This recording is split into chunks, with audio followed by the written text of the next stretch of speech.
Ravi de vous retrouver, Benjamin Lévy. En Avignon, on s'était rencontrés il y a presque un an, à Cannes, au Nu du Suquier de Cannes. Absolument. Donc vous aviez la direction de l'orchestre de Cannes. Vous êtes le directeur musical de l'orchestre de Cannes. Et vous venez en Avignon avec les musiciens de l'orchestre régional Avignon-Provence pour ce concert symphonique qui aura lieu vendredi. Paris était une fête. Alors tout d'abord, avant d'aborder ce programme, merci infiniment d'avoir accepté cette interview. Plaisir. Comment on se sent quand on change d'orchestre en orchestre, qu'on arrive au milieu d'un orchestre que l'on connaît ou que l'on connaît moins? Il y a des répétitions, on sait qu'il y a une date très très proche du concert, on a une multitude de choses à faire dans sa tête. Comment on se sent? On se sent comme quand on est invité à dîner chez des amis qu'on ne connaît pas forcément très bien au début. Et il y a des gens qu'on connaît, d'autres qu'on ne connaît pas. Et du coup, il faut connaître les codes de la maison. C'est des codes qui ne sont pas forcément des codes, je veux dire, de savoir-vivre ou des choses comme ça, mais c'est juste des codes. Comment un nouvel orchestre, un orchestre qui n'a pas forcément l'habitude de travailler avec vous, va réagir à vos gestes, va réagir à ce que vous dites, va réagir à votre rythme de répétition de manière tout à fait personnelle, et ça c'est tout à fait variable d'un orchestre à l'autre. Et donc il faut juste, quand je commençais à diriger, que j'étais tout jeune chef, j'étais assez impatient de voir ça ne marche pas tout de suite, ou du coup j'aurais dû faire comme ça, ou ah mais pourquoi ils ne comprennent pas ça, ou moi pourquoi l'interaction ne marche pas tout de suite du premier coup. Et maintenant je suis beaucoup plus patient et beaucoup plus philosophe. En fait il y a quelque chose qui se fait, il faut un temps d'accoutumance l'un à l'autre. En fait c'est comme dans beaucoup de choses qui ont trait aux relations humaines. On fait un métier vraiment qui est basé sur l'humain, et il faut respecter ce temps qui est incompressible pour s'apprivoiser l'un l'autre. Et c'est aussi la beauté de ce métier et de la musique en général, et de changer de partenaire musical. Il y a une sorte de magie de la rencontre qui se fait ou qui ne se fait pas quelquefois. Alors l'orchestre d'Avignon, c'est pas la première fois que vous venez, entre autres? J'étais venu, mais vraiment il y a très D'accord. longtemps. Oui. Donc vous réapprenez quelque part vos repères. Exactement. Voilà.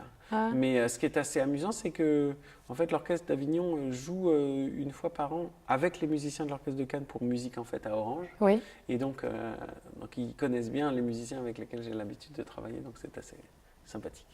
Vous parliez de patience, que vous avez appris à devenir patient. Je me souviens lors de notre première rencontre donc à Cannes, vous disiez que lorsque vous étiez plutôt adolescent, vous avez du mal à tenir en place sur votre chaise d'école. Je ne sais pas si je peux le redire. Vous avez une bonne mémoire quand j'étais enfant, oui. Et effectivement, j'ai l'impression de vous voir, presque 10 mois après, j'ai l'impression de vous voir assez posé, assez...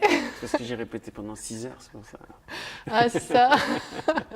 Ça demande beaucoup d'énergie quand on répète. Ça demande beaucoup de concentration, Ouais. parce qu'il faut écouter beaucoup. C'est ça qui est difficile dans ce métier. Il faut à la fois, comme quand on joue d'un instrument, il faut jouer et écouter en même temps. Mais là, mon métier, c'est aussi beaucoup d'écouter et de diagnostiquer. Un des aspects de la direction d'orchestre, c'est de diagnostiquer, d'entendre exactement comment sonne l'orchestre, pas comme ce qu'on voudrait, la manière dont on voudrait qu'il sonne, mais la manière dont il sonne réellement, et après diagnostiquer les choses qu'il faut changer pour que la musique sonne exactement comme on voudrait l'entendre. Donc c'est beaucoup d'écoute et de réglage de choses un peu permanentes. Et ça doit passer quelquefois par le geste, quelquefois par la parole, quelquefois par un réglage de balance, de nuance, de justesse, de rythme. Donc il y a beaucoup de choses à faire. Donc oui, ça demande pas mal de concentration. Surtout que le concert est dans 4 jours. Oui, 3 jours. Oui. 3 jours. Oui. 3 jours, donc ce sont des répétitions très très intenses. Oui, c'est assez. Comment ça se passe Mais en fait, votre journée, vos journées par exemple? C'est le planning un peu habituel des orchestres symphoniques. Et d'ailleurs, en France, il y a des pays, par exemple, où on répète encore moins. Ouais. Où, je sais qu'en Angleterre, par exemple, où les répétitions sont le moment de répétition est très court pour des questions budgétaires, bien sûr. Et du coup, c'est une autre culture d'orchestre qui n'a pas que des qualités, puisqu'il y a des choses quand même qui réclament un peu de maturation. Mais là c'est vrai que c'est assez court, mais on a le temps de faire ce qu'il faut pour apprendre à jouer ensemble.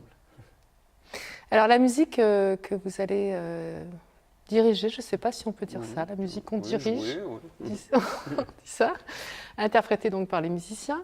Paris était en fête. Est-ce que vous pouvez nous dire ce que ça évoque pour vous, cette pluralité en fait de compositeurs? Oui, c'est-à-dire que c'est vrai que c'est un programme qui a une couleur très très française. Bien sûr, c'est des compositeurs français, mais il y a vraiment une couleur particulière de la musique de cette époque. Donc c'est un peu le programme, c'est des années 10-20 jusqu'aux années 50 à peu près. Mmh. Et donc il y a de la première moitié du XXe siècle, pour être un peu général, il y a une couleur vraiment très particulière qui donc on joue avec une violoniste que j'aime beaucoup qui s'appelle Geneviève Laurenceau, qui était l'ancienne premier violon solo de l'orchestre du Capitole de Toulouse, qui maintenant fait une magnifique carrière de soliste. Et donc il y a le Masque et Bergamasque de Gabriel Fauré, Introduction et Rondo Capriccioso de Saint-Saëns, donc pour violon et orchestre, le Bœuf sur le toit version concerto pour violon qui s'appelle Cinéma Fantasy de Darius Milhaud et la Sinfonietta de Francis Poulenc. Alors le Masque et Bergamasque alors donc oui, plutôt commençons en parlant de l'introduction à Rondo Capriccioso. C'est vraiment une pièce de bravoure, de virtuosité pour violon et orchestre, très inspirée par alors ça c'est très français, puisqu'il y a la fascination pour l'Espagne qu'il y avait au début du siècle, une pièce très hispanisante, comme Ravel aussi a été très fasciné par l'Orient et par l'Espagne. Et donc on reste dans une sorte de tradition instrumentale qui n'a pas une couleur très française, une couleur plutôt européenne, mais avec une pièce comme le Masque et Bergamasque de Fauré, là on a vraiment on est en présence d'un compositeur qui a une couleur extrêmement, Fauré et Poulenc ont des couleurs extrêmement personnelles et extrêmement françaises, difficiles à définir. Il y a quelque chose qui a trait à une certaine naïveté. D'ailleurs, j'aime beaucoup souvent répéter cette chose qu'il y a une expression en français qui est de manière tout à fait normale, très difficile à traduire dans d'autres langues, c'est l'expression cucul-la-praline. Cucul-la-praline est très difficile à traduire dans d'autres langues parce que c'est une expression typiquement française.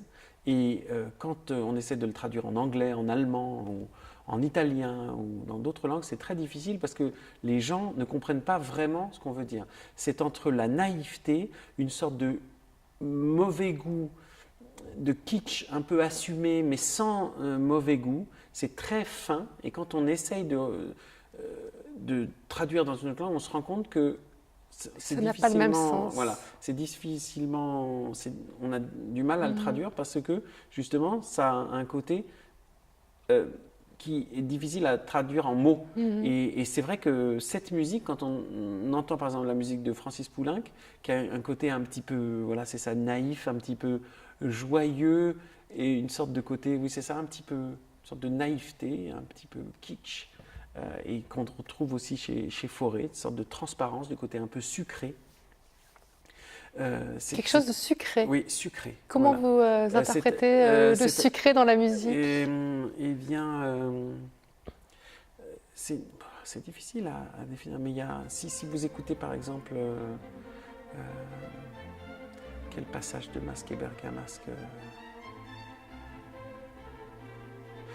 par exemple le tout début de l'ouverture de Masque et Bergamasque, il y a une sorte de côté un petit peu, oui c'est ça, lumineuse et sucrée.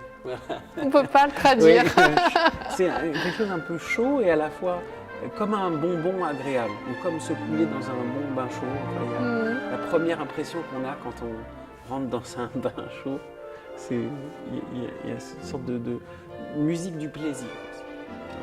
Et donc à travers ces différentes œuvres que vous allez interpréter, j'imagine qu'il y a une effervescence aussi dans le concert qui va monter, oui, enfin, qui va emporter.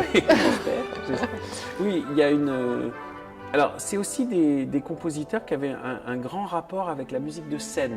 C'est des compositeurs un peu de théâtre, où la musique pure n'est jamais loin quand même de la musique qui raconte quelque chose. Alors bien sûr, Masque et Bergamasque, c'est une musique de scène pour un divertissement d'un auteur qui est un peu tombé dans l'oubli, qui s'appelait René Fauchois, dont l'arrière-petite-fille, je crois, une très bonne chef de chant qui travaille à l'opéra. Je ne sais pas si elle a déjà travaillé à l'opéra, Morgane Fauchois. Voilà. Et donc, voilà, René Fauchois qui a écrit plusieurs choses, dont ce Masque et Bergamasque, beaucoup de choses. L'Atlantide, je crois aussi. Enfin, j'ai oublié. Et donc vous, à travers ce voyage en fait, qui nous transporte, qui va transporter le public, comment vous vous sentez à travers la direction? Est-ce que vous êtes transporté aussi? Comment ça se passe à l'intérieur de votre tête? Est-ce que c'est sucré? Est-ce que c'est... Non, il faut à la fois être emporté, mais à la fois quand même le travail d'interprète, quand on joue de la musique, ce n'est pas un travail de spectateur. C'est vraiment une chose, on peut être ému, être emporté, sentir l'énergie, mais on est là pour la donner et pas pour on est là pour la recevoir un petit peu, mais la donner beaucoup. Du coup, on ne peut pas être vraiment dans une côté d'effervescence qu'on subit, mais il faut la donner. Et donc oui, je disais, il y avait un côté de rapport à la musique de scène, donc avec Fauré, Saint-Saëns, où il y a presque un personnage qui discute avec l'orchestre. La Sinfonietta, donc c'est de la musique qui a un côté un peu plus musique pure, puisque c'est aussi un petit hommage aux symphonies classiques de Haydn et Mozart. Mais il y a quelque chose on a l'impression quand même que c'est souvent des personnages qui parlent. C'est ça qui est intéressant. Il y a un côté musique de cirque, beaucoup chez Poulenc. Et bien sûr, dans le Bœuf sur le toit, le cinéma fantasy, la musique était prévue au départ pour être un accompagnement pour un film muet, au départ, donc pour violon et piano, puis après pour violon et orchestre. Et après, c'est devenu une sorte de ballet pantomime, assez curieux. C'était les Fratellini, la famille d'artistes de cirque, qui dansaient là-dedans, donc avec un argument totalement surréaliste, des choses avec une histoire sans queue ni tête, et avec des mouvements qui étaient volontairement lents sur une musique très rapide. Donc il y avait une sorte de chose un petit peu surréaliste. Et c'est assez amusant, ce Bœuf sur le toit, ça a vraiment une saveur parisienne, puisque au départ c'était un café et où se retrouvait toute l'intelligentsia parisienne de l'époque. Et c'est de là que vient aussi l'expression faire le bœuf. Parce que les gens se rassemblaient dans cet endroit qui s'appelait le Bœuf sur le toit. D'accord. Voilà. Alors quand vous dirigez des œuvres ou quand vous savez un programme à diriger, vous vous imprégnez de ces histoires, Oui, c'est bien de le savoir. Vous le connaissez. C'est bien de savoir. Vous les apprenez, vous allez à la recherche de l'histoire, parce que ce que vous dites, c'est passionnant en fait. Oui, mais aussi, alors c'est aussi le fait que le langage musical en fait est assez imparfait. C'est toujours les mêmes notes. Quand on prend une partition qui a été écrite en 1945 comme ça, ou une partition qui a été écrite en 1745, globalement c'est la même notation. Mais le problème c'est que les notes ne veulent pas du tout dire la même chose. Même s'il y a exactement la même notation, forte, mezzo forte, augmenter, ralentir, diminuer, Parce que c'est pas la même histoire. Et ça n'est pas la même histoire, ce n'est pas les mêmes instruments, ce n'est pas le même contexte historique, ce n'est pas le même contexte musical, c'est pas le même contexte artistique. Donc effectivement, il faut savoir. Les gens qui disent tout est dans le texte, oui, tout est dans le texte, mais par qui ça a été écrit, quand et pour qui, pour quel musicien, pour quel instrumentiste, pour quels instruments. C'est important de connaître le contexte, bien sûr. C'est aussi ça le travail d'interprète, qui est aussi un travail de passeur, simplement. Juste de... Vous savez, c'est comme les grands exégètes religieux, en fait, qui ont les gens qui étudient la Bible et qui la réétudie, etc. Le texte est le même, mais c'est la manière dont on le lit raconte et aussi. dont on le comprend voilà, qui fait toute la différence. Cette passation, vous y tenez aussi énormément à travers le jeune public, parce que vous intervenez aussi dans des masterclass, auprès des lycées, auprès des nouveaux du public de demain, finalement, comme on dit aujourd'hui. Et puis je crois vraiment que la musique est un outil de cohésion sociale, je dirais, de cohésion sociétale, peut-être, je dirais. Parce que la musique et l'orchestre en particulier, parce que c'est une petite société, c'est une petite société où il faut que les choses, que le fonctionnement soit respecté. On peut pas, il y a une sorte de hiérarchie qui s'installe, mais de hiérarchie qui n'est pas une hiérarchie artificielle, qui est une hiérarchie. D'ailleurs, le terme hiérarchie est sans doute pas le bon. Un terme que j'emploierais plus volontiers, c'est chacun remplit une fonction et chacun est à sa place. Et il n'y a pas une fonction moins importante l'une que l'autre. Et c'est là aussi où la fonction du chef d'orchestre, c'est une fonction particulière parce que c'est juste remplir une fonction nécessaire et c'est pas une fonction de l'orchestre plus importante qu'une autre. Ouais. Voilà. Ouais. Et donc c'est vrai que quand surtout le jeune public voit ça et comprend ça, c'est très important pour, à mon avis, notre vie en société, et aussi comprendre en France, nos orchestres, nos structures culturelles sont un orchestre comme celui d'Avignon ou comme celui de Cannes. C'est un orchestre qui est à très grande majorité financé par de l'argent public. Et c'est très important aussi, quand je fais souvent des concerts jeunes publics, je leur demande, mais alors, souvent les enfants, d'ailleurs c'est sans doute un marqueur de changement d'état d'esprit, je ne sais pas si les enfants posaient ces questions il y a une cinquantaine d'années, est-ce que vous gagnez de l'argent et certains disent, vous gagnez combien et ça coûte combien votre instrument, etc. Et puis... Et donc, quand ils demandent vous êtes payé, etc. Et souvent, je leur dis oui, les musiciens et moi, on est payés, mais qui nous paye à votre avis? Je sais pas. Et je dis qui nous paye, c'est les impôts de votre papa et de votre maman. Voilà. Et ça les intéresse beaucoup, ils ne comprennent pas. Voilà, on est payé par. C'est de faire comprendre qu'il y a une chose commune. Et la chose commune, c'est non seulement la musique, mais c'est aussi ça sert à faire des choses qu'on est tenu de redonner aux gens qui nous payent. Et les gens qui nous payent, c'est nous tous. Voilà. C'est le retour. C'est le retour. C'est important parce que pour vous, que ça dure, comme disait la maman de Napoléon, mais c'est très important ça, le service public. C'est compliqué parce que l'équilibre on n'est pas du tout rentable. Je veux dire, pour être rentable, un concert, il faudrait vendre les places. Il faudrait vendre la place à 1 000 € la place pour que ce soit rentable. Voilà. Donc, mais ça ne doit pas être rentable, c'est normal. Ça a une autre rentabilité. Comment va l'orchestre de Cannes? Va très bien, va très bien. Il y a une très bonne jeune chef suisse qui la dirige cette semaine, Elena Schwartz, que j'ai invitée. Je suis très content. Puis on a fait un très beau concert là, avant-hier, là, avec alors aussi un concert avec un manifeste politique avec une chanteuse franco-algérienne que j'adore qui s'appelle Amel Brahim Djeloul.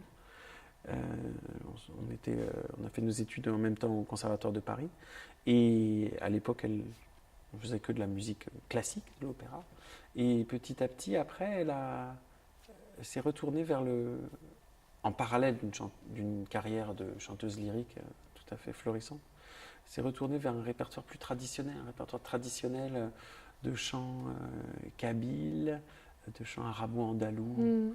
Et de Vous aimez mélanger oui, beaucoup. Les genres, vous, hein, et, vous êtes... et donc on a fait un concert qui s'appelait 1001 nuits, Oui. où on mêlait le répertoire traditionnel du bassin méditerranéen, parce qu'il y avait du répertoire turc, du répertoire grec, répertoire donc arabe, kabyle, avec la musique classique européenne, classique.